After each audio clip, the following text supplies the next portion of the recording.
you are definitely a hero in my eyes, and I think many people's. From some of my background, that I went to graduate school for counseling, I felt all of that stuff coming right back in, and I was using those probing questions, and I asked her straight out if she had thought about hurting herself, if she had done that in the past, and I was definitely getting all of those red flag responses, or the non-responses that would set up a red flag. I kind of felt like I was trapping her in the room just with my body language, and I backed off a little bit. I didn't want her to feel like I was trying to physically keep her there, although that's what I really wanted to do, because I felt like I could keep her safe. As long as I continued to talk with her, she was safe in there with me. And she just beelined towards the terrace, and I had to follow her. And so I stayed probably a good 3 or 4 steps behind her. I really don't think she knew I was there. She never turned around. She was still very emotional and crying as we walked up the ramp, and she just walked right up to the rails and put both hands on and her foot up, and I just knew what was happening, and I stepped up and I just grabbed her from behind and just started pulling on her, and that's when I started screaming for somebody to please come and help, and James just appeared. I didn't even notice him, kind of tucked away in one of the nooks back there, and she was strong, and I know all of us had adrenaline running, but there's no way I could have physically done it without him. And we struggled with her for a long time, and I had kept on yelling, and another person had walked by, and I yelled at her to call 911, and she did, and she was able to relay everything to the police officers, and we still just struggled and struggled and struggled, and I don't really know how long we were up there, you know, trying to restrain her. It felt like forever. And at one point she had kind of let go of the rails and said, "Sadie, I let go, you can let go." And I said, "No, I can't, like, you're not safe right now, I need to hold on to you." And we kind of got her to finally come down and kind of lay down, and I still had my arms around her, and James still was holding onto her arms when the police came. Still ran over there and get there, and Sadie is definitely hanging on, and she's like, you know, she's gonna jump.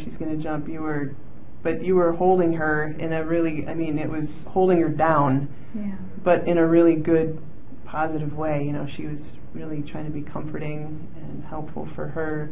And the frame of mind that she was in, I think she was still very determined to do what she could to get away and to complete the plan that she had in her head. She was yelling that her life was worth nothing, and that we should leave her alone. And you're like, I'm not letting her go, I'm not letting her go. You said that. To me, these guys are just amazing heroes. I met James probably a couple years ago when I started working downtown days, and I see James usually every day sitting on a bench outside the municipal building, and I know him to be homeless. He's just a nice, good guy. When I just started screaming, he was all of a sudden there, and it was kind of one of those things where we were communicating with each other without talking, and I don't know, just, you know, we were close to each other, and he kind of reminded me of one of my uncles, and I just felt like, kind of like there was this connection. We didn't need to say anything to one another. I could tell that he was just a genuinely nice person, and there was somebody else sleeping, never woke up. There were other people that kind of came and looked at us and never, you know, moved around, and so if it wasn't for him, there's no way that we would be able to talk about helping to save somebody. It would have been a completely different story, for sure. He hears somebody screaming for help and he sees somebody struggling.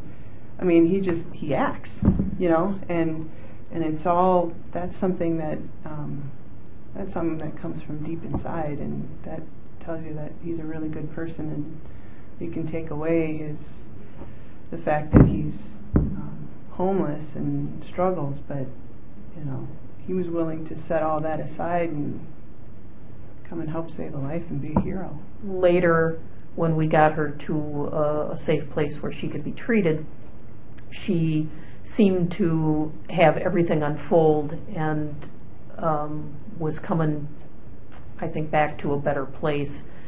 At that point, she did a lot of crying and understood what had happened, and started to apologize for what she had put us all through, and also wanted to thank us for helping her.